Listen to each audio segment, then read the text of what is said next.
The sun beat down like a hammer, its relentless rays turning the parched earth below a blinding white. Jarak stalked his prey, a monstrous six-legged beast with skin tough as old leather. Sweat dripped from his brow, but he ignored it. Hunger was a more pressing concern than the heat. His tribe depended on him. Tila's voice, usually warm like the coals of a dying fire, was heavy with worry as they huddled in their makeshift shelter that morning. "The beast herds are growing thinner, Jarak," she rasped. "The great hunger will be upon us soon." He'd promised food, his fingers ghosting the smooth, worn handle of his spear. Promises were all they had left, flimsy scraps of hope against the harsh realities of their existence. His father had told tales of a time before the world turned to dust and the sky burned with 1,000 angry stars. They were just stories, meant to soothe children to sleep, weren't they? And yet, a flicker of movement in the scrubland ahead caught his eye. With the grace learned from a lifetime of the hunt, Jarak dropped into a crouch, muscles coiling, eyes locked on his target. The creature was massive, its armored hide gleaming in the relentless sun. Jarek's mouth watered. This would feed his people for a week. He rose, spear poised. In that moment, the world shattered. The sky roared and the ground trembled beneath his feet. A streak of blinding light tore through the heavens, followed by another and another. The beast he'd been hunting forgot its hunger, shrieking in terror as it fled blindly in the opposite direction. Jarak didn't follow. His gaze was locked upwards, heart pounding in his chest like a trapped bird. Giants of gleaming metal descended, blotting out the sun. Fire spewed from their undersides, scorching the already ravaged earth. And within, he saw shapes, figures that were not human, encased in metal skins. The others, Tila's fragmented stories of falling stars and invaders with skin of silver, came flooding back. Fear, colder than any night wind, sliced through him. But beneath it flickered an ember of something else. Curiosity. Who were they? Why had they come? Panic gripped his belly, a primal urge to flee back to the caves and bury himself beneath the earth. But his feet remained planted. Jarak, hunter of barely enough, felt an overwhelming need to know. He had to see these creatures, these others, up close. One of the monstrous vessels settled with a deafening shriek, sending plumes of dust churning skywards. Even from his vantage point, a sliver of a hill away, Jarak could make out the sleek alien lines of its hull. And there, an opening. A ramp descended and the others emerged. They moved with an unsettling fluidity, their metal skins reflecting the harsh sunlight in blinding flashes. They held strange devices, long and thin, that pulsed with an eerie blue light. From his vantage point, Jarak couldn't discern their faces, but he felt their gaze sweep over the landscape. Were the others searching for him? His breath caught in his throat. The instinct to hide was near overwhelming, yet his feet didn't move. He had to know more. Crouching low, he slunk away from his position, moving with the silent grace that defined his tribe's finest hunters. The terrain was his ally, the parched gullies and stunted shrubs offering a sliver of concealment. He was a shadow, a ghost in this ravaged world. The alien vessel loomed larger with every cautious step, an impossible mountain of steel against the unforgiving wasteland. Jarak found a concealed vantage point, a depression overlooking the encampment. The others moved with an unnerving precision, their strange devices crackling with energy as they scanned the barren ground. What were they searching for? Survivors? Resources? Or something else entirely? A knot of fear tightened in Jarek's chest as he caught sight of it. A cage.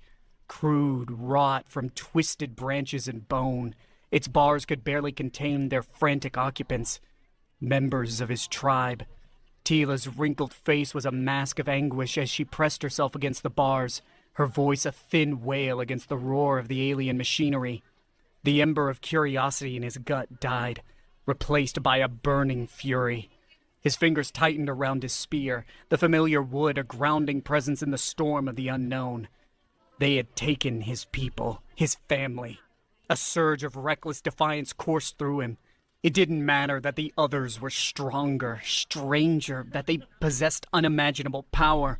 It didn't matter that fear clawed at his insides. He had to do something.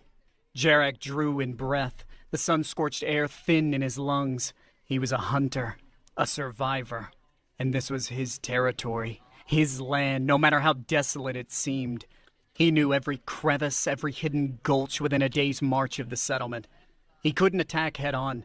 That was the path of the fool. But he could watch. He could learn, and maybe, just maybe, he could find a way to hit back. Night fell like a shroud, cloaking the land in deceptive stillness. The alien encampment blazed with artificial light, harsh and unyielding against the inky sky. From the safety of the shadows, Jarek watched. The others moved with an unnerving efficiency, their metal skins catching the light in chilling flashes. He saw no signs of his people, the crude cage swallowed by the vastness of the alien vessel. His stomach churned with a mixture of fear and growing, desperate anger. He itched for action, for revenge, but he clung to the scraps of hunter's wisdom passed down through countless generations of his tribe. Patience, observation. These were the keys to survival.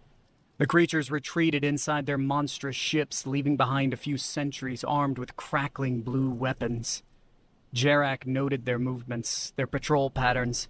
They seemed oblivious to the dangers the wasteland presented, unaware of the nocturnal horrors that lurked in the shadows of the broken world. A bold plan started to take shape in Jarak's mind. It was risky, reckless even, but it was the only chance he had. The aliens had superior firepower, yes, but he had knowledge of the terrain, a lifetime spent navigating its deceptive dangers. He slipped deeper into the shadows, circling the encampment.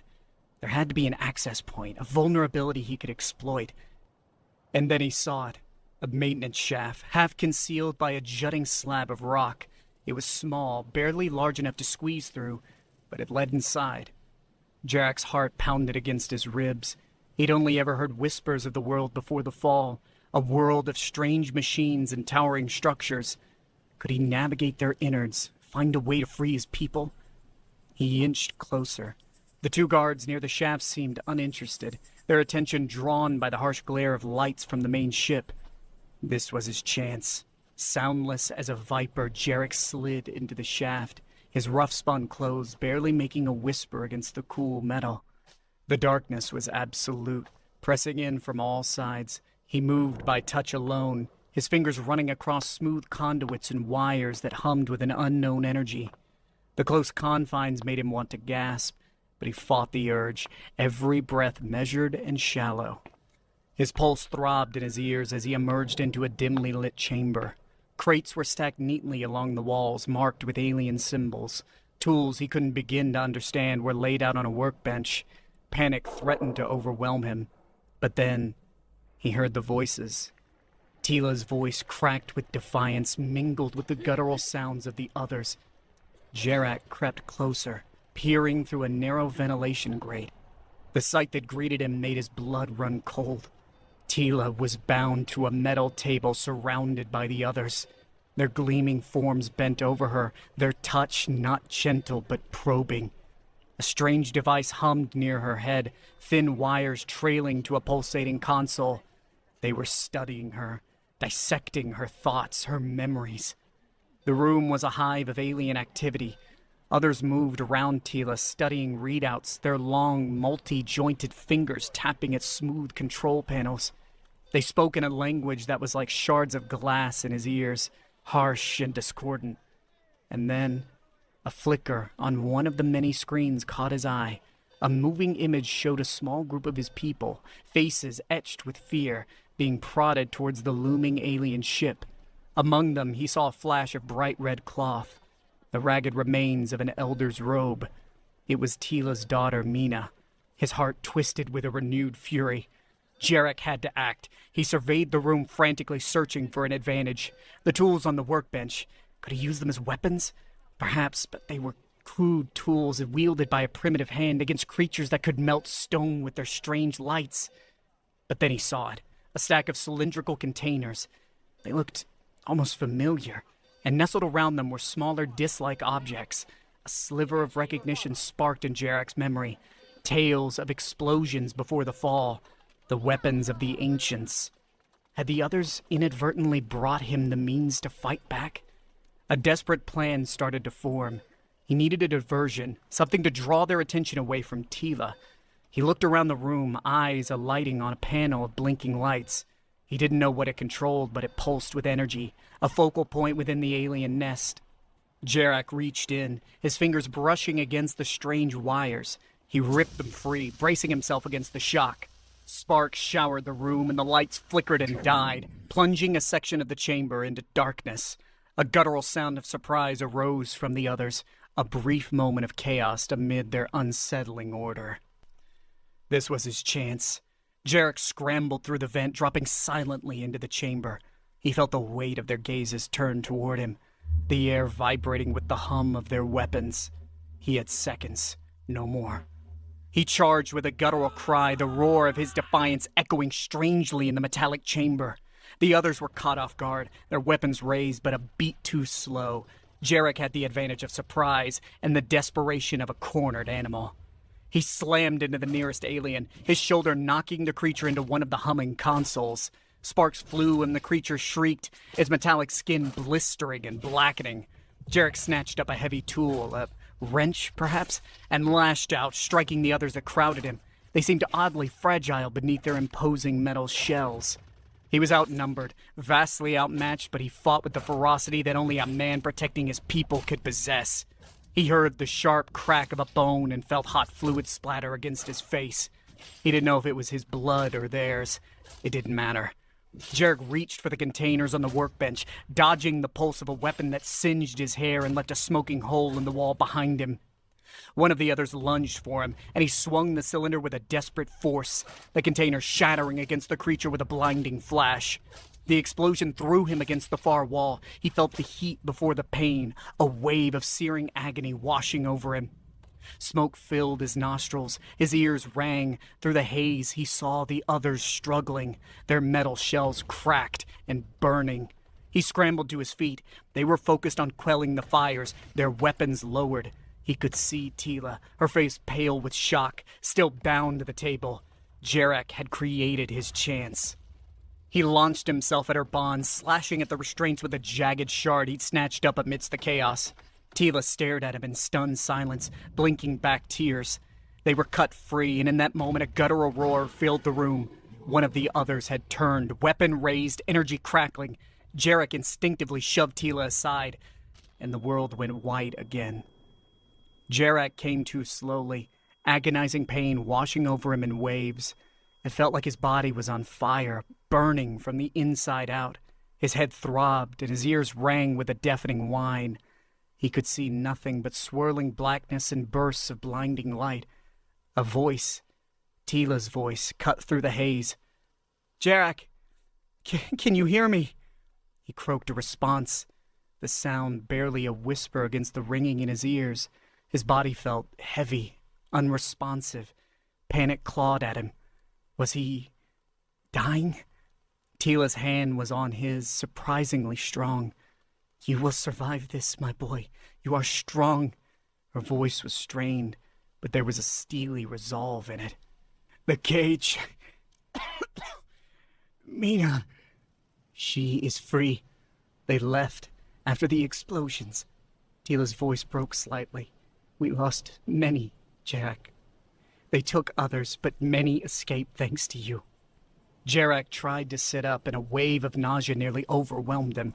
Tila pushed him gently back down. "Rest now. I will find a way to heal you, to heal us all." The knowledge of his people's uncertain escape filled him both with relief and a deeper sense of purpose. There were survivors now, refugees of their own ruined world, and he had given them that. A bitter victory, yes, but it ignited a spark of hope within him. They drifted in a haze of pain and exhaustion for endless hours, or perhaps days. Jarak had no way to measure time. Tila cared for his burns with strange herbs and concoctions, soothing the excruciating pain with a touch that had become surprisingly gentle. She spoke to him of things he couldn't fully comprehend, the others, their purpose, and her own fragmented knowledge from the texts of the ancients. It was too much to take in, too disorienting. One day, or perhaps many days later, the ringing in his ears subsided, and Jarek finally managed to open his eyes. Blurred shapes gradually resolved into the dim interior of a cave, the familiar rough-hewn stone walls, the tangy scent of dried herbs, the soft glow of embers in a makeshift fire pit. Home. He remembered this place. It was one of the hidden sanctuaries from the ancient tales. "You are awake," Tila declared. Her face was gaunt, etched with deep lines of worry and weariness that mirrored his own. But her eyes, those eyes that usually held the gentle warmth of glowing embers, now seemed to blaze with an unfamiliar light. "We must talk, Jarek, about what you did, what you saw. But first, rest. Gather your strength."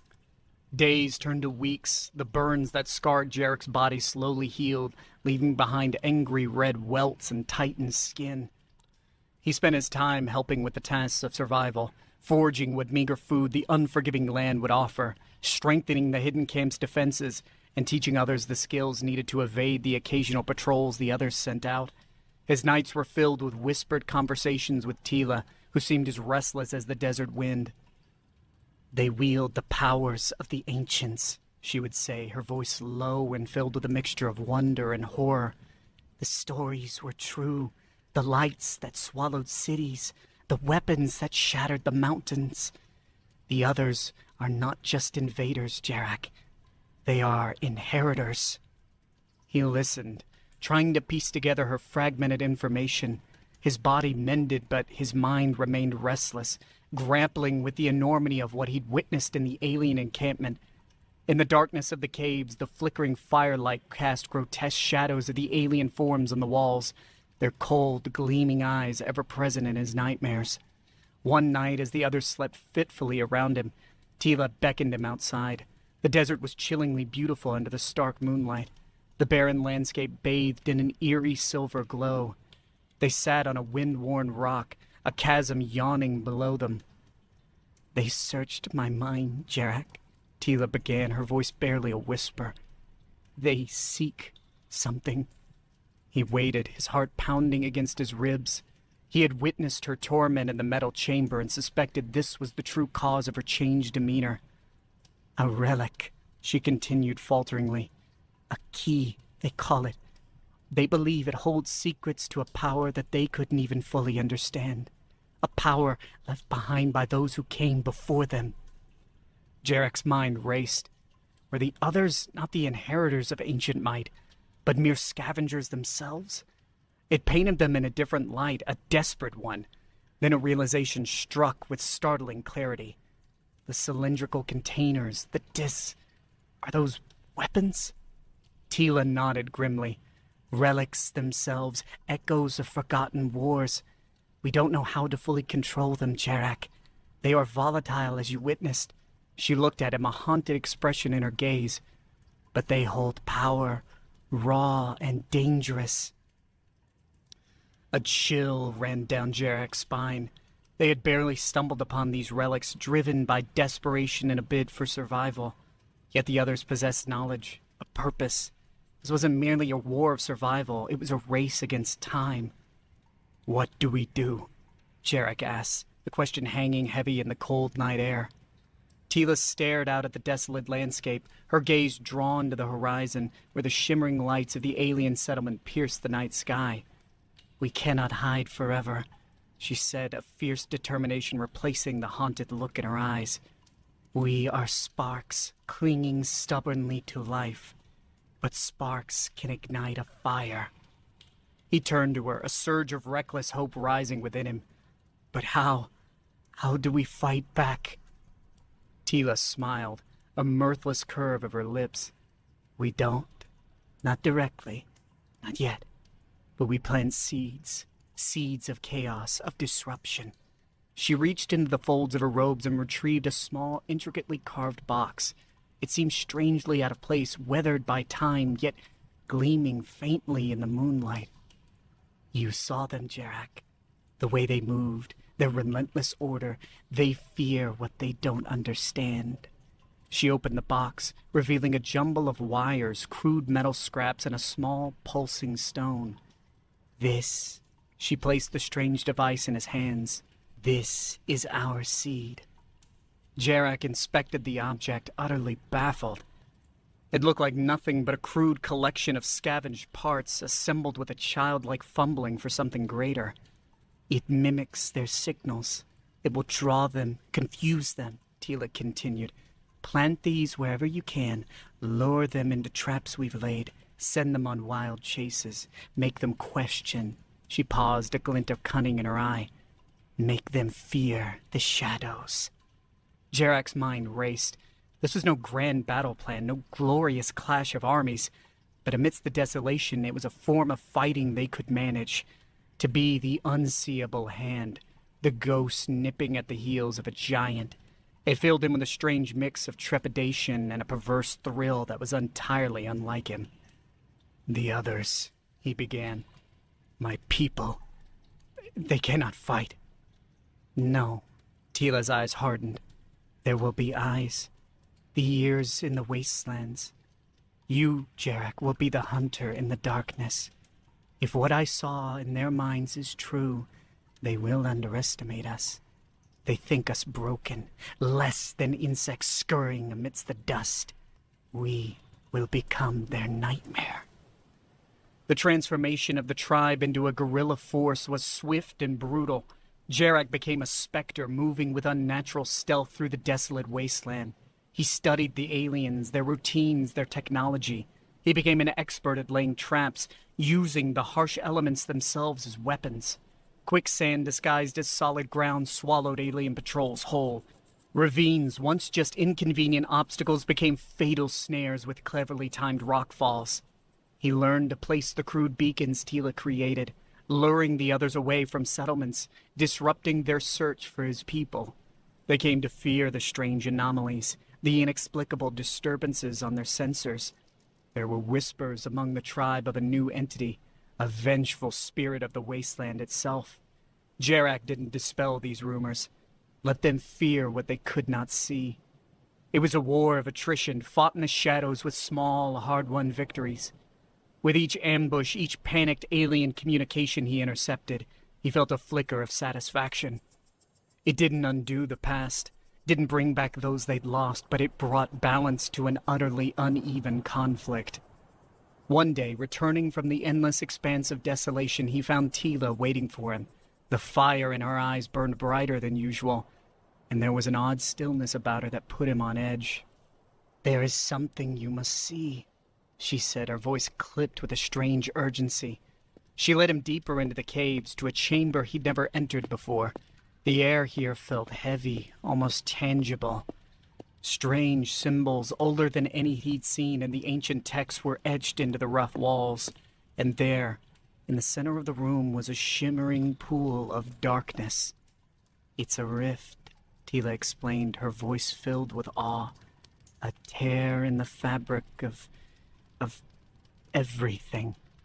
It bleeds from where they came into our world.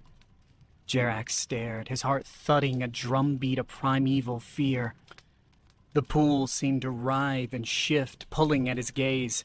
He felt an unnerving sense of wrongness, like the natural order of the world was being twisted and bent out of shape. They used it to come here, Tila continued, and they seek the key to make it stronger, to widen the tear and allow more of their kind through. A thought struck him, chilling in its implications. Could we close it? Her eyes widened, then hardened with a desperate resolve. We must. The rift became the focus of their efforts, an insidious wound in the heart of their ravaged world. Jarak spent days studying it, his hunter's instinct now directed to an invisible enemy. The pool of blackness seemed to pulsate with an alien energy, and its proximity made his skin crawl with unease. He mapped the subtle shifts in energy surrounding it, seeking a weakness, a point of disruption. Tila delved into whatever archaic knowledge she had gleaned from the deteriorating scrolls and half-forgotten legends. Murmurs of elder gods and forgotten relics filtered through their whispers, tales from before the fall that Jarak had dismissed as campfire stories. Yet now, the rift brought a chilling reality to these myths, reminding him that there were forces in the universe they barely comprehended. One moonless night, a plan, fragile but desperate, began to crystallize. It reacts to disturbances, Jarak told Tila, sketching a rough map of the rift in the dust with his finger. A surge of energy will cause it to pulse. An explosion, Tila whispered, her eyes mirroring the flickering flames of their meager fire. A powerful one, focused close enough. Jarak nodded grimly. He knew what she was implying. The relics, the echoes of ancient weaponry they had stumbled upon were now their only hope. Yet to use them at the heart of this alien tear, to amplify the instability. He shivered, not from fear, but from the sheer scale of their desperate scheme. Their tribe would be the key. They who had become masters of deception, shadows among the ruins. Over the following weeks, they led the others on a wild chase, escalating their attacks and drawing an ever-increasing number of aliens away from the settlement. When all was ready, Jarak and Tila infiltrated the aliens' camp, leaving chaos in their wake. It was a dance with death, each step risking their capture and obliteration by the aliens' vastly superior weapons. And then, there it was, the humming power core that sustained the rift. Jarak planted the last relics, rigging them to explode with a crude timer scavenged from the aliens themselves. He met Tila's eyes across the chamber, and for a flicker of a second he saw the frail old woman she had been before the aliens had come. Then, with a nod, Jarak sprinted back towards the exit. The explosion was not a blast, but an implosion. The chamber, the rift, and everything within it seemed to suck inwards before vanishing in a flash of blinding light. Shockwaves rippled outwards, catching Jarak before he reached the exit. He flew. Then all was darkness. Aching, coughing, Jarak clawed his way back to consciousness. The alien settlement was a smoldering ruin, smoke and debris filling the air. Of the rift, he could see no sign. It was simply gone. He staggered to his feet, a triumphant roar rising in his throat, and then fell to his knees, the weight of exhaustion overwhelming him. He slept in the heart of the enemy's ruins, his slumber the sleep of the dead. When he woke, it was to the sound of voices. His people. They had survived. They found him amongst the wreckage. Their leader. Their savior.